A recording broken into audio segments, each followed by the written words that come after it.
Okay, let's get into this. We're talking about the Franco-Prussian War of 1870.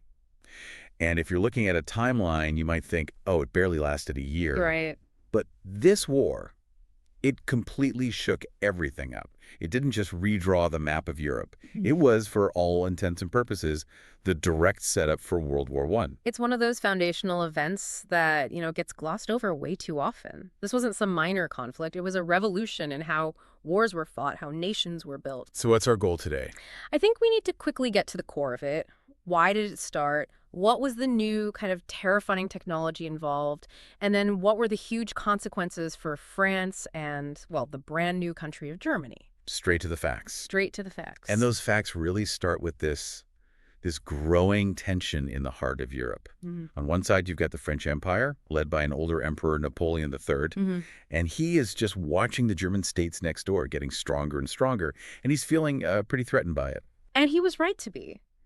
Because on the other side, you have the Kingdom of Prussia. It's a rising military power, and its leadership is playing a brilliant long game.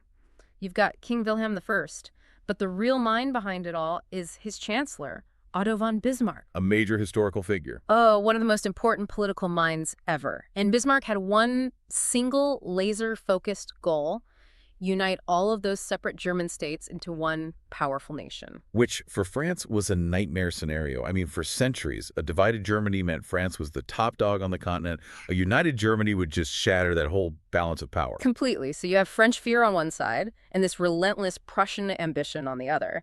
The whole situation is just a powder keg. But Bismarck knows he can't just, start a war. He needs an excuse. He needs to look like the good guy. Exactly. He needs the other German states to want to join him. And the best way to do that is to make France look like the bully, the aggressor who's threatening all Germans. And the spark they use is this argument over who gets to be the next king of Spain. It's a complicated, kind of minor issue, but it's the perfect stage for Bismarck's big trick. Right. So here's what happens. The Prussian king, Wilhelm I, is at a spa town, Ems. He has a meeting with the French ambassador. The ambassador demands a promise that no Prussian prince will ever again be a candidate for the Spanish throne. The king politely refuses to give this forever promise, and the conversation ends, totally fine, amicably. Okay, so no big deal. No big deal. The king then sends a long telegram to Bismarck describing the conversation. It's called the Ems Dispatch. And Bismarck gets this telegram and realizes, this is it. This is my tool. He changes it. He doesn't invent anything. He just edits it. He cuts it down, removing all the polite diplomatic language until it sounds like a short, blunt, and really insulting exchange. So the version that gets printed in the newspapers makes it look like the king totally snubbed the French ambassador. And that the ambassador was rude to the king. It was a calculated, deliberate slap in the face to French national pride. And it worked. It worked perfectly. Napoleon III, already nervous and facing pressure at home, he just can't ignore this public insult. So in July 1870, France declares war on Prussia. And the amazing thing is, most people at the time, even military experts, they thought France would win. They thought they had the better army. Yeah, that assumption was about to get completely demolished by something a little less glamorous than soldiers: logistics. And by that you mean railways. I mean railways. The minute war was declared, both sides started mobilizing, but the Prussians had this organizational genius, Field Marshal Moltke. He had spent years planning how to use their massive railway system to move an army. So what does it look like in practice? It looks like hundreds of thousands of men, their horses, their cannons, all their supplies, being moved to the border in just a few days. It's an industrial operation. While the French are. The French are struggling. Their system is old-fashioned, it's slow, they can't get their troops organized and supplied efficiently. And then the other German states join Prussia because France is the aggressor, right? Right. Just like Bismarck planned. So almost overnight, the German forces have way more men at the front, and they get to make the first move. Okay, let's get to the tech, because this is where it gets really interesting. On the ground, with the regular soldiers, the weapons were actually pretty even. Yeah, you could even make the case the French had the better rifle, the Chassepot. It had great range, better than the Prussian needle gun. So, man to man, the French infantry had a potential edge. But wars aren't won man to man anymore. Not this one. This war was won by artillery. And this is where Prussia's industrial power comes into play, specifically the steel cannons made by the Krupp company. So what made these Krupp cannons so special? Two huge things. First, they were breech-loaded. That means you put the shell in the back of the cannon, not ramming it down the long barrel in the front. Which is much faster. Way faster, like 3 to 5 times faster than the French cannons, which were still old-school muzzle loaders. And the second thing? The material. Steel. The French were still using bronze cannons. Steel is so much stronger than bronze, which meant the Krupp cannons could fire shells that exploded with much more force. So the Prussians have faster firing cannons that shoot more powerful exploding shells. Exactly. And they have longer range. They could set up their cannons over 2 miles away and just rain down fire on the French positions. The French bronze guns couldn't even shoot that far. The battles were often decided before the infantry even got close. It's a war of engineering. It really is. And to coordinate all of this, they're using the telegraph for the first time on a massive scale. Moltke can send orders instantly across the battlefield. It's the birth of modern command and control. And in all of this, the speed, the numbers, the technology, it all comes to a head at the most famous battle of the war, Sedan. Sedan was a complete disaster for France, just a tactical nightmare. The main French army, and this is key, Emperor Napoleon III himself is with them. He's on the battlefield. He's there, and they get trapped in a valley. They're trying to escape, but they're boxed in. And Moltke sees this opportunity. He does, but he doesn't just charge in. The Prussians surround the whole area and place their Krupp cannons on all the hills overlooking the valley. Oh, that's bad. It's less of a battle and more of a turkey shoot.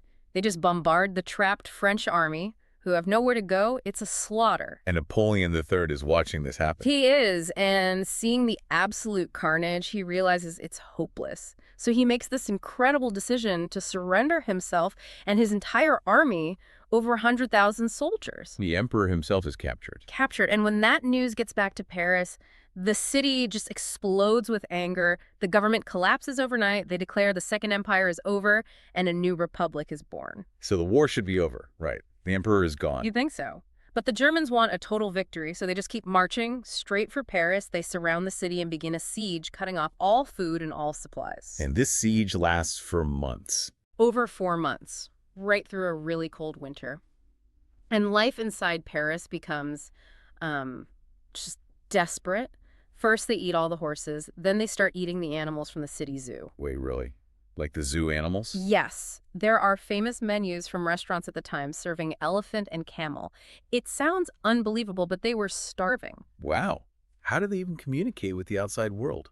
It was amazing, actually. They used hot air balloons to fly letters and government officials out over the German lines. No way. And to get messages back in, they used carrier pigeons, thousands of them, carrying these tiny microfilmed messages. It's this wild mix of old and new technology. But a balloon can't glue food. No! Yeah. And eventually the Germans start shelling the city itself with those big Krupp cannons. Between the starvation and the shelling, the new French government finally has to accept they can't win. They ask for an armistice. And this is where the real humiliation begins, isn't it? This is the part that I think guarantees another war down the line. While Paris is still under siege, starving, Bismarck organizes the ultimate symbol of victory. He does it in France. He does it in the most famous, most sacred French building he can find. The Hall of Mirrors in the Palace of Versailles. The home of the French king. Exactly. On January 18th, 1871, surrounded by all the symbols of French power, the German princes declare King Wilhelm I of Prussia to be the first German emperor, the Kaiser. Modern Germany is born right there, in the heart of their defeated enemy's palace. That is just a profound insult. It was meant to be. It was a message. France is done. Germany is now the #1 power in Europe. And the final peace treaty, the Treaty of Frankfurt, just cements that. It does. The terms were brutal. France has to give up 2 really important regions, Alsace and Lorraine. And those weren't just any pieces of land. Not at all. They were rich in iron ore, full of factories. Losing them was a huge economic blow, on top of being a cultural one. And there was money involved, too. A lot of money. France had to pay a massive fine, 5 billion francs. And German troops would occupy parts of France until every last bit was paid. So it's this combination of losing land, paying a huge price, and the public humiliation at Versailles. Yes. And that feeling, that desire for revenge, to get back the lost provinces of Alsace and Lorraine, it becomes the central obsession of French politics for the next 40 years. It poisons everything. Let's talk about the human side of this for a second. This was a new kind of war with new kinds of casualties. Absolutely. And it brings a very famous American onto the scene, Clara Barton. From the American Civil War. The very same. She came to Europe and worked with the International Red Cross. And she saw what these explosive shells and modern rifles did to the human body. She realized that the old ways of treating the wounded just weren't enough. And this is where the Red Cross symbol becomes so important. It is. That white flag with the Red Cross starts to be recognized as a symbol of neutrality, protecting medics and hospitals. And Barton took everything she learned back to the U.S. and founded the American Red Cross. The war also got really ugly for civilians, didn't it? It did. After the main French army was defeated, civilian fighters, they were called francs-tireurs, started using guerrilla tactics against the German supply lines. So ambushes, hit-and-run attacks. Exactly. But the German army saw them as illegal fighters, not soldiers. So if you were a civilian caught with a gun, you were often just executed on the spot. Sometimes they'd punish entire villages. It blurred that line between soldier and civilian in a really brutal way. And for the regular soldier, life was just miserable. Awful. Sleeping in mud, disease like typhus, killing more men than bullets did, eating hard crackers day after day. It was this grim preview of the trench warfare that would come later. So out of all this shared suffering, you see this strong sense of national identity form on both sides. Definitely. The Germans have their new united nation to be proud of. Yeah. And the French. Well, the French have a shared enemy and a shared grievance to unite them. So let's pull this all together. What are the big long-term takeaways? Number one, Germany is born, and it is instantly the most powerful country in continental Europe, both militarily and economically. The whole board is reset. Number two, the issue of Alsace and Lorraine. It's this open wound that just doesn't heal for 40 years. It's the reason for the next war that everyone knows is coming. And that leads to the final critical point. Most historians agree that the results of this war, a powerful, aggressive Germany and a bitter, vengeful France, that whole dynamic creates the perfect conditions that lead directly to World War I. So this short war basically sets the stage for the entire 20th century. It really does. It lasted less than a year, but it completely changed the balance of power and showed the world how terrifyingly deadly industrial warfare was going to be. It's just incredible to think that one single action, a politician cleverly editing a telegram, could light a fuse that would burn for the next 100 years. It really should make you question every piece of information you see. We'll see you next time.